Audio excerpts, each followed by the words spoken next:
Hi, I'm Brock.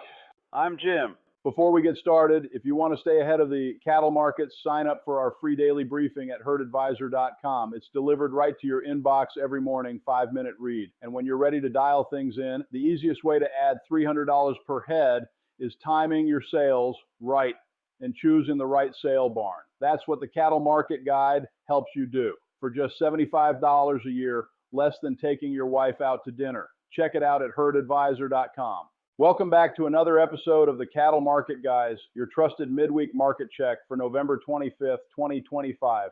I'm Brock, coming to you from Nebraska, where the snow's shallow, the feed bunks are full, and the spreadsheets tell no lies.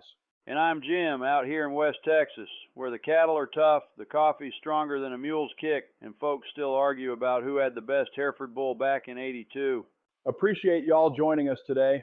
We've got a lot to unpack. Big news from Tyson, shaking up processing capacity, updated utilization numbers across the beef packers, and futures sliding on trade turbulence. But what's really got my attention this week is how all these pieces are connecting together. Plant closures driving capacity questions, which ties into pricing pressure, which loops right back to those export numbers we've been watching. Let's start with where prices are sitting right now, then we'll dig into what's moving underneath the surface. Segment 1. Latest market snapshot. Starting off with our latest market snapshot, let's look at where we are on the light calf market. This week, the national average price for 505 and 49 pound steers came in at $306.55 per hundredweight.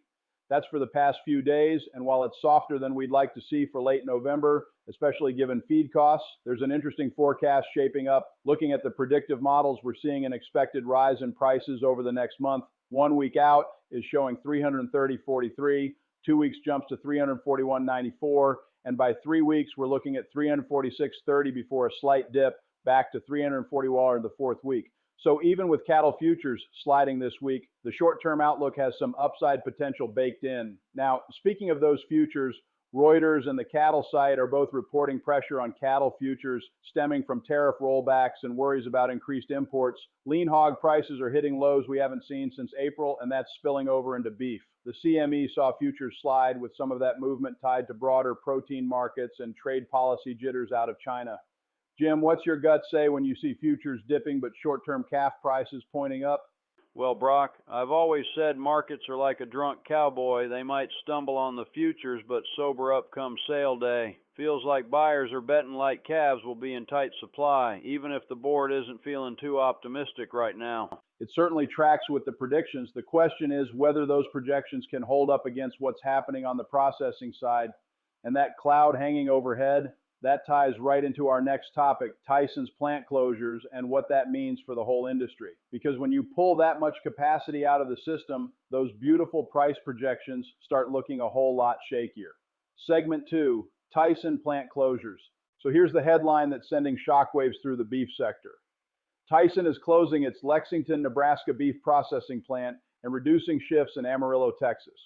Between the facility shutdown and the operational change, the system is losing an estimated 7,000 to 8,000 head of daily slaughter capacity. Now, that Lexington plant alone could process about 5,000 head per day and employs roughly 3,200 people. It's been a major player in the heartland beef flow for decades, so this isn't just a minor blip. It's a structural change, and that's before you account for the cascade effect it could have on neighboring yards, truckers, cattle supply pipelines, and even the rail logistics tied to boxed beef. According to multiple reports, including one in Beef Magazine, this move isn't coming out of nowhere. Tyson's beef division has posted losses north of $425 million this year. Couple that with the fact that U.S. cattle supplies are at their lowest level in 75 years, and it paints a grim picture for processor economics. Here's where producers need to take notice. The closure means fewer hooks. Fewer hooks mean less local competition for fat cattle. That almost always translates into weaker bid prices in affected areas, especially when sellers no longer have the option to play packers off each other. You've seen this movie before, haven't you, Jim? Oh boy, have I. Back in '98, IBP, before Tyson bought them, shut down their Emporia, Kansas plant. I had 15 loads of fats on the books with them for April delivery. When word hit that they were shuttering the plant, I didn't sleep for 3 nights. What did you end up doing? Our local auction barn manager, old Bill Henderson, he dug into his Rolodex, remember those?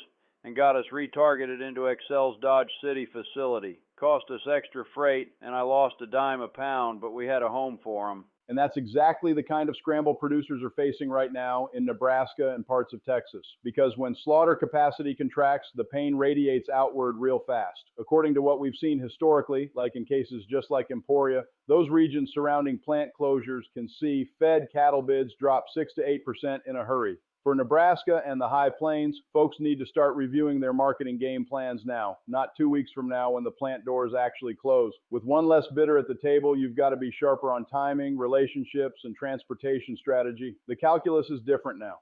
And here's what worries me most. This isn't happening in isolation. The Tyson closure is a bellwether signal that the entire industry is adjusting fast, and that brings us to our next story about how the other processors are responding to this new reality.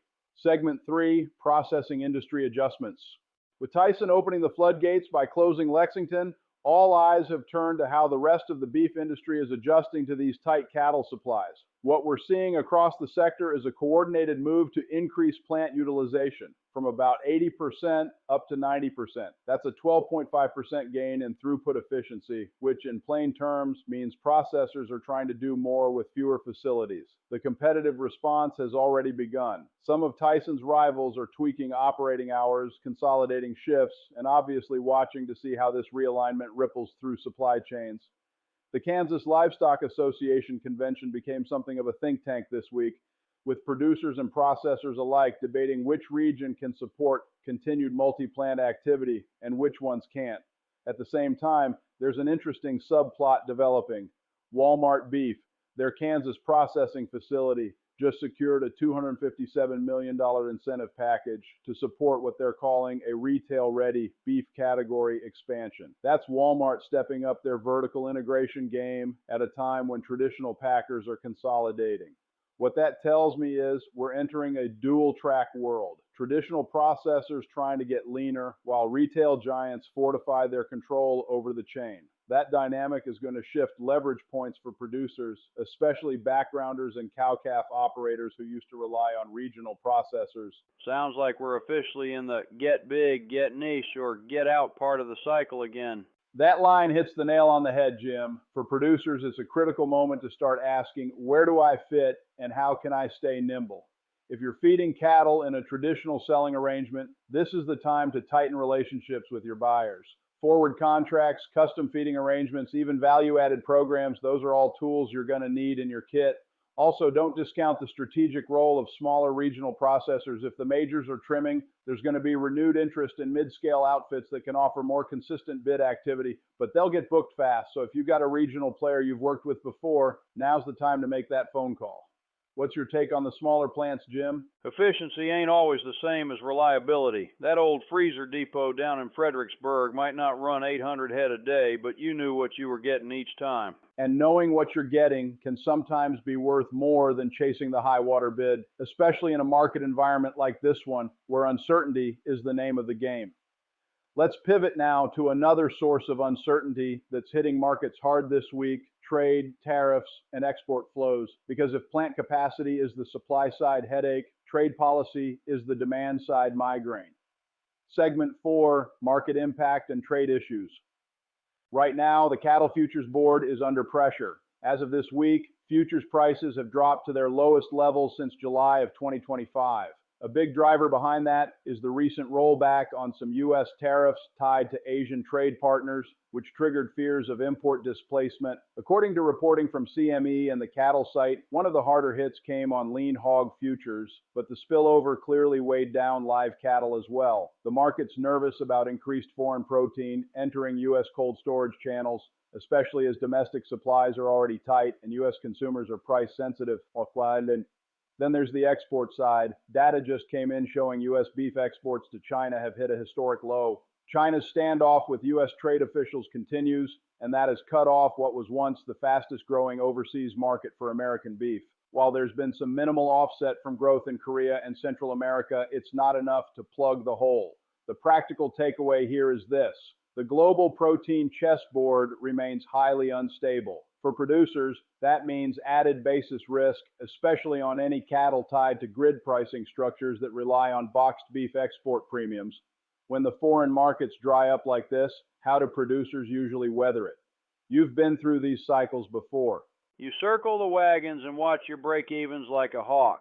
Back in 2003, right after that first BSE scare, Japan slammed the door on us overnight. What saved some folks was pooling cattle tight with neighbors and selling on consistent loads domestically. None of that export spec QC trim nonsense. That's a good point. Regional coordination and load efficiency can help mitigate price erosion when the big export markets go sideways. For today's market, though, I'd suggest folks keep a heavy eye on tariff announcements and protein import volumes. Any shifts there will show up in futures first, long before the local auction price tells the tale. And honestly, the speed at which these trade policies are changing right now, it's like trying to hit a moving target in the dark. You might get lucky, but you better have a backup plan. Write it down and put it on a bumper sticker, Jim. That might be the line of the week.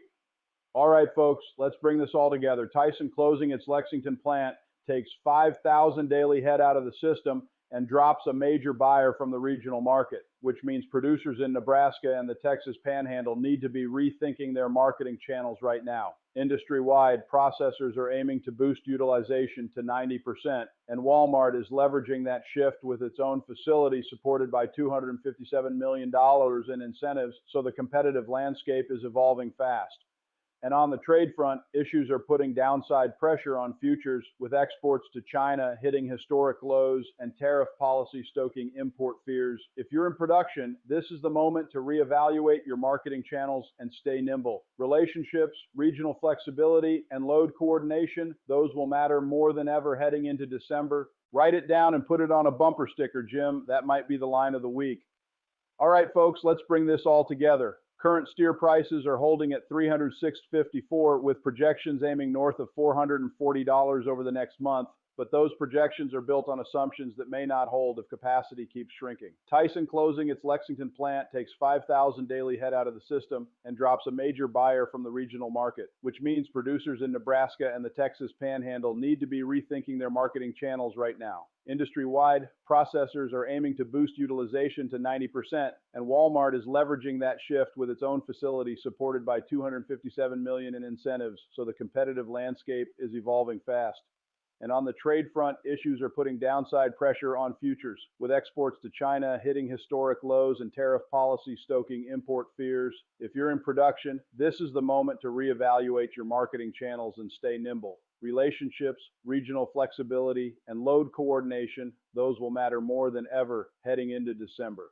And if all else fails, have your mother-in-law taste test the next bull calf. If she says it's tender, you might have something worth keeping. With that great bit of grandmotherly QA advice, we'll wrap this week's episode. Thanks for tuning in to Cattle Market Guys. We'll catch you next time. Same pens, same price talk. Y'all stay warm, stay sharp, and don't let the futures board steal your Christmas cheer. Take care, everyone. That's all for today. Remember to sign up for our free daily briefing at herdadvisor.com, and the easiest way to add $300 per head, timing your sales and choosing the right sale barn, is at herdadvisor.com with the Cattle Market Guide. Catch you in a couple days. Okay, see you then.